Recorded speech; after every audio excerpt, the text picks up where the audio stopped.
Hey guys, it's me, Erica Joy, with the Build and Bloom podcast. Today I have a special guest joining us. I have Brian Turner with Ameris Bank. So welcome, Brian. Thank you. Hello. How are you today? I'm doing great, thank you. How Okay. are you? I'm good. It's Friday. Football season's this weekend, so All it's good. right. I'm looking forward to it. It's exciting. It's like Absolutely. Christmas Day for me. It is. What games are on Saturday? Ohio State, Texas is a big one. Clemson, LSU's another big one, and then Notre Dame and Miami play. But then Sunday, the Gamecocks play at 3:30. So that's, I'm a Gamecock. Yes. So that's what I'm really excited for. So, Very yeah, cool. I yeah. sent Enzo and Elsa to school today in Ohio State jerseys because they're celebrating Oh, the okay. kickoff of college football. Well, that's the big game of the weekend right there. Is it? Yeah, Texas, Ohio State. Oh, yeah, for sure. I love watching football, but I don't know as much as I'm well. sure most people do about it. Well, it's a minor obsession of mine, Yes. so I do watch a lot of it. Yeah. I grew up with more NFL in the Northeast, Oh, okay. and then Sundays it was just always on in the background. Well, But yeah. college is I love college football because it's, in my opinion, they're not fighting for their lives, but that is their opportunity. It's so a cool. battle. Yeah, Yeah. for sure. And you're right about the North. My wife's from Pittsburgh, and she's all about the Steelers. But down south, it's college football. Yes. So you got to get used to that. I So, absolutely do. Yeah. So the reason, or one of the reasons why I have you on today is for you to give some of your lending expertise. Tell me a little bit about your background and how you got into, lending in mortgage industry. Well, I really, I went to the University of South Carolina back in the 90s, and What was that like? It was awesome. Time Yeah. of my life, actually, and that's where I met my wife, who we've been just celebrated our 25th wedding anniversary. So Congratulations. it was, it's the joy of my life. And then, like I was telling you before we started rolling, we dropped our daughter off there this a week or so ago to start college there. So Full it's kind of circle. crazy It's so cool. be watching or looking at my wife and going, can you believe we have a kid here? But Can you? it happens.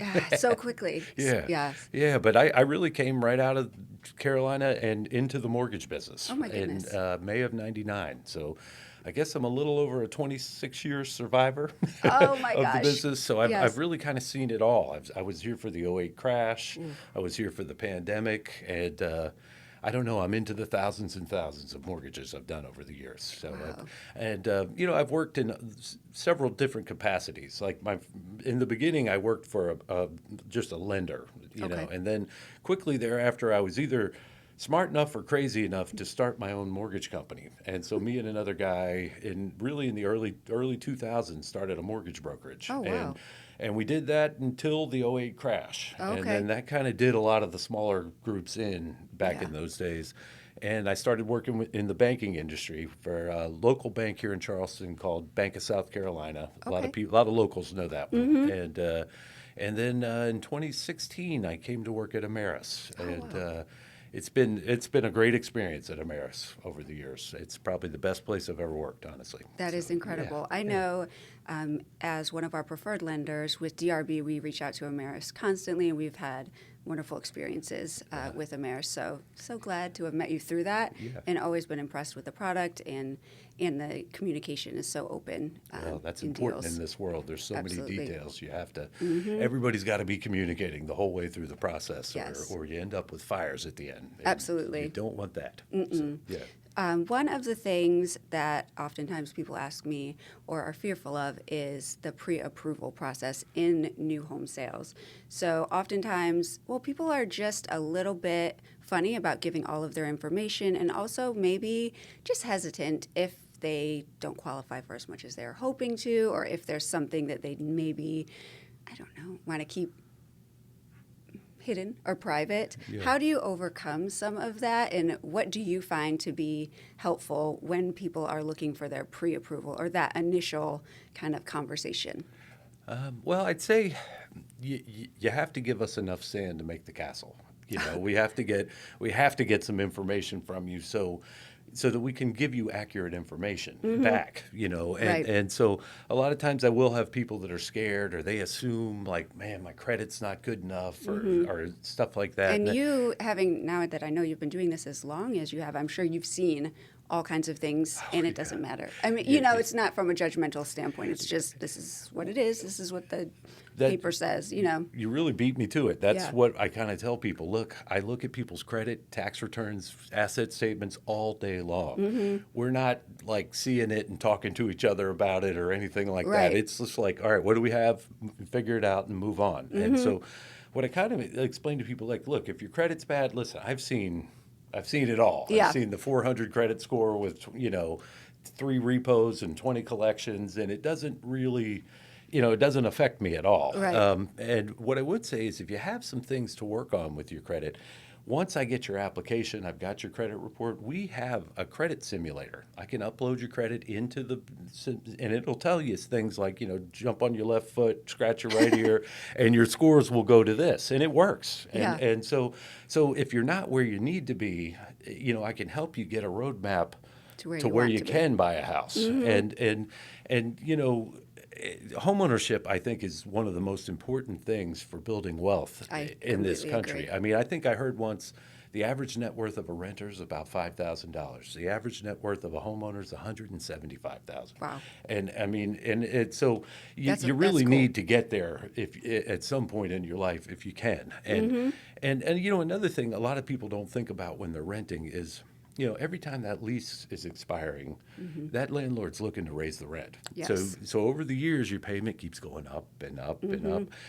If you buy a house, you get in a 30-year fixed rate mortgages. Sure, the taxes can change from year to year, but the mortgage payment is going to stay the same. Yeah. And over the years, you get raises in your job and things like that. And it just gets easier and easier to make those payments. Right. And so it's really like taking control of your destiny, in my opinion. Yeah. You're kind of taking charge of your life. So, a lot of times, I tell people, I've been doing this for 26 years. I got about 10 more before I sort of sail off into the sunset, Okay. And as long as you're going to buy a house in the next 10 years, I'm Right. with you. So a lot of times, maybe they're not ready, but we can tell them, hey, do this over the next few months. And so many people, once they have a roadmap, they're like full speed ahead. They're like, Yeah. all right, now I know what to do. And it's really, it's one of the rewarding things of being a mortgage person is when you see someone that wasn't ready, you tell them what to do, and they put the plan together, and 6 months later they're buying a house. That is it's wonderful. Yeah, very Yeah. fulfilling. Yeah. So a lot of times people ask me the differences between a pre-qualification and a pre-approval. Yes. Please tell us that. Yeah, it's.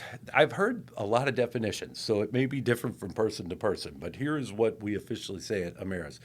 Like a pre-qualification is just you fill out an application, we run your credit, and we're kind of going off what you're telling us about your income and your assets. So And- this would be someone, for instance, who's in a to-be-built situation. Yeah. They want to move forward. They know the price of the home, and they're ready.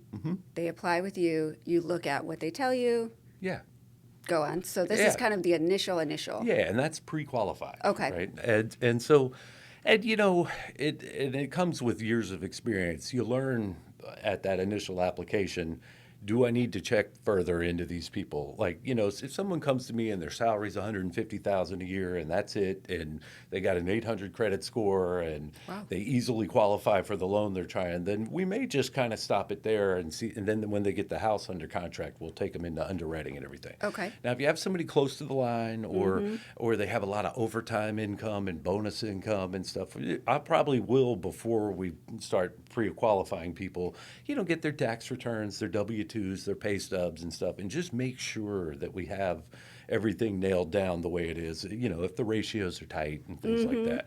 And that really leads into pre-approval. Pre-approval is when someone has provided all their income documentation, their asset documentation, and we've reviewed these things, and then we issue the pre-approval. And Okay. so it's a little stronger of a statement from the lender. It's kind of saying, all right, as long as the house appraises, the title's clear, that kind of stuff, you're getting a loan because we've reviewed your income and assets. So I see. it's a stronger thing to do.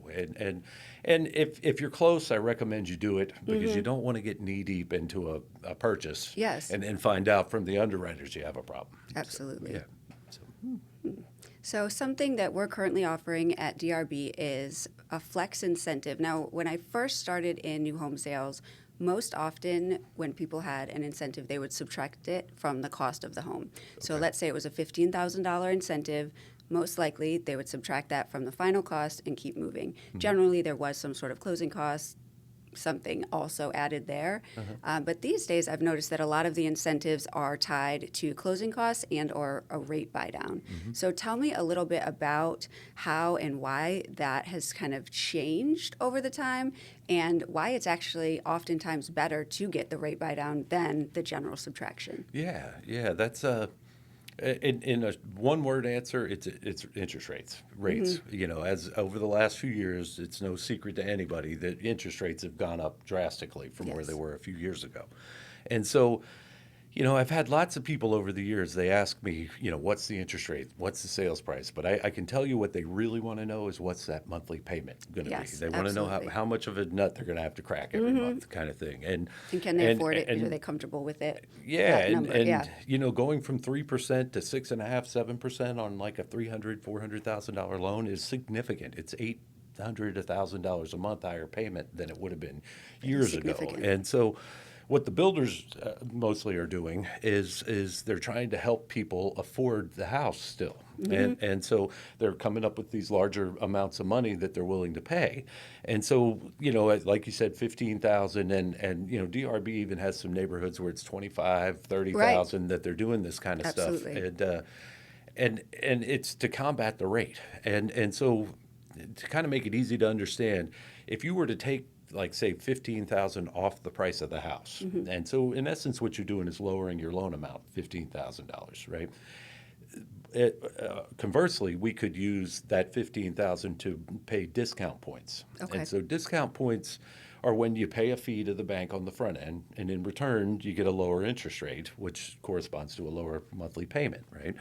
And so, you know, the difference in your payment from lowering your loan 15,000 versus using the 15,000 to buy the rate down, it's about 4 times more impact Wow. on the payment. And so, like on a $300,000 loan with 15,000 to buy the rate down, that gives us about 5 points that we can pay the rate down, and that gets us into the fours at this point, you know, and lowers the interest rate itself over a point. And I did the math before we started this thing, and it's about $200 a month difference in the payment, and so it's, you know, and if you lowered the loan amount 15,000, I mean, you get $50 a month, Oh, and big so difference. so it's helping people afford these houses is what it really comes down to, and I think it'll, you know, one thing I've noticed over the years of doing mortgages is things tend to evolve and ebb and flow. Like Sure. you know, in the early years before the '08 crash, we did lots of what were called 80/20 loans, and then we were doing all the government grant loans after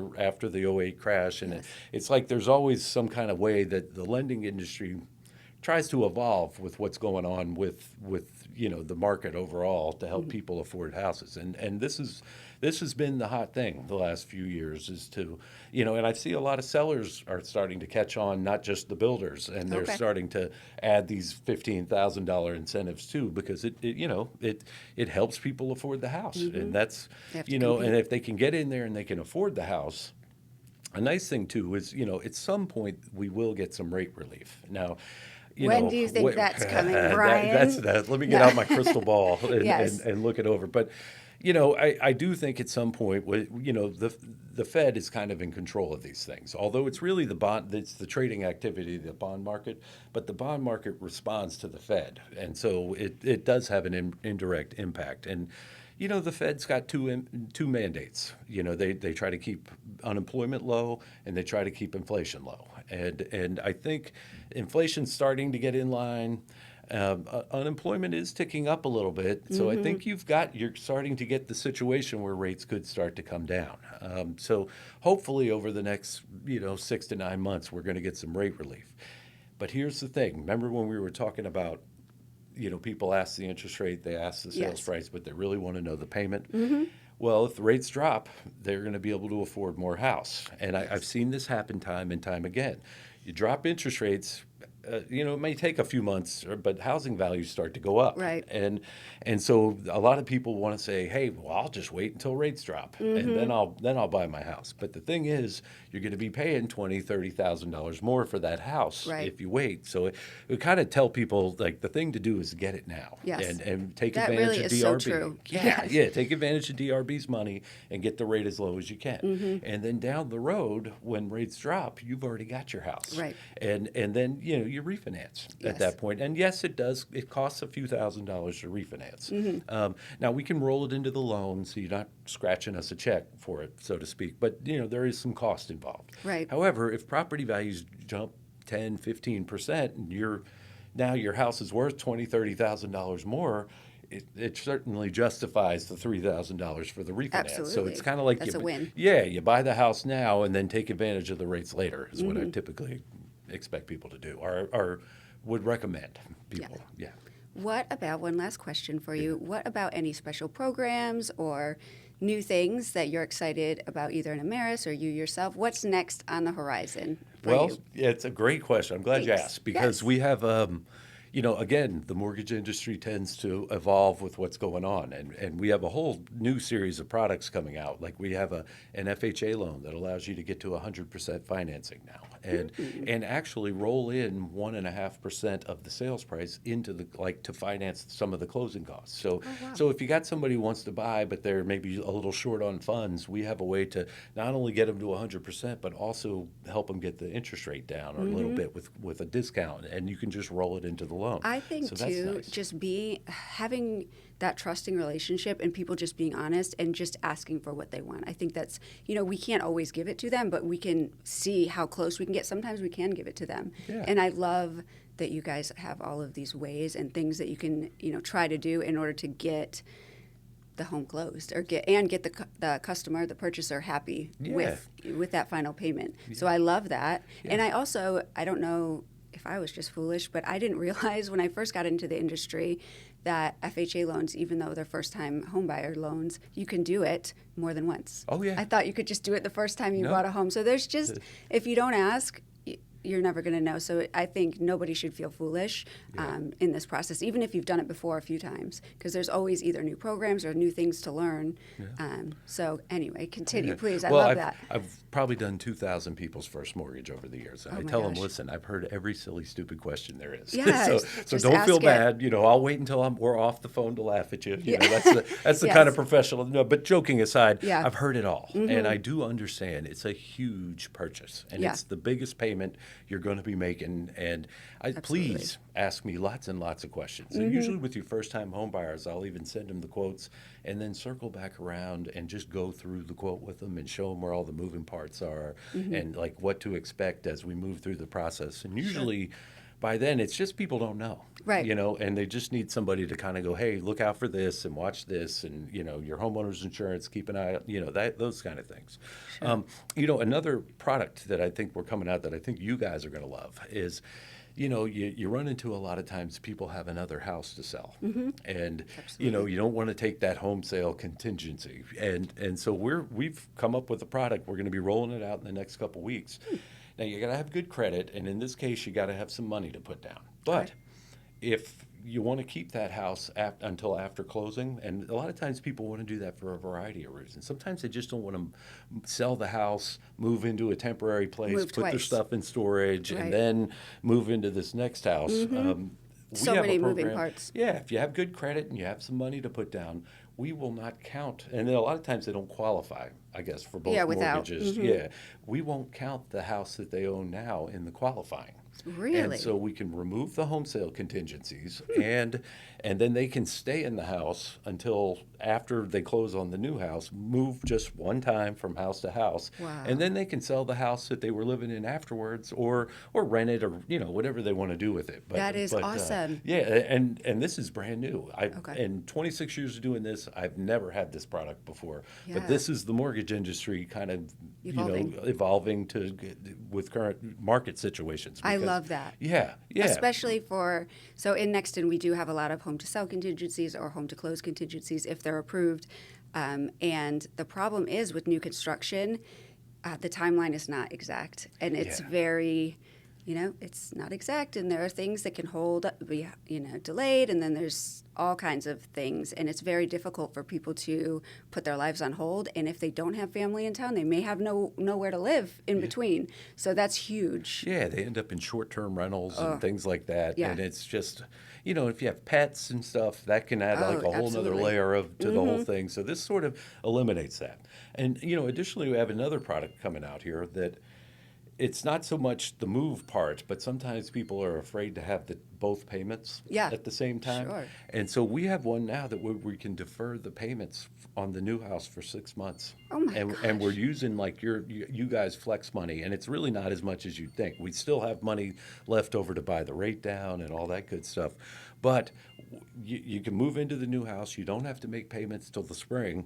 That's And incredible. so you're just making your old house payment until you can sell it. And so that's love it. another way to just sort of relieve people from Right. all the stress, because people, you're in stressful. this business. You've Yep. seen people walk away from deals because they were afraid of Absolutely. both payments. But Absolutely. this sort of frees them up too. So I'm really excited about some I'm of the so products we excited have about coming that. out. Yeah, And yeah. of course, you have to have good credit to do that. Oh yes, these But kind that of makes programs. sense Yeah. to me, because but that's awesome. Yeah. And that could also, I love to hear that. I'm excited to know more about that. Well, and yes, those are really for probably more of the people that have a little money and some credit to put down. But we all, the 100% But that's what we financing on want, it- though, because we don't want it to then them not be able to afford it, and then it to go into foreclosure or something way down the line. Right, So yeah. it makes sense. It's better to but go on. Well, we have a saying in the mortgage business: you never want to give someone the rope so they can hang themselves. I mean, we love don't it, want yeah. to put. I don't want No. to put anybody in that kind of position, and so this is a way to sort of alleviate that and give people some time. I mean, most people, especially in the Charleston market, are going to sell their house Right. in 6 months if they're trying to. So they've got time, and Yes. and then back to the people maybe with a little more credit challenge and less money down. We've got that FHA loan that can go down into like the low 600s for credit score. And you don't need any money, so it can get you into homeownership. So Yeah. it's just the ways, really, the mortgage business evolves with current trends. And then who knows? Rates could go down in a few years, and maybe we'll be on to some other type of product at Yes, that point. But probably so. Yeah. So Well, thank you so much, Brian. I've really enjoyed this chat Yeah. and your expertise, and I am excited to do a lot of thank you deals. for having me. This was fun. My first time. All right. Well, thank you so much, Brian. I've really enjoyed this chat today. We are working toward making the home buying experience more joyful here in Charleston, and we are looking forward to doing some deals together and seeing some of you soon. Yeah. Hope to meet you soon. Bye, guys. Bye.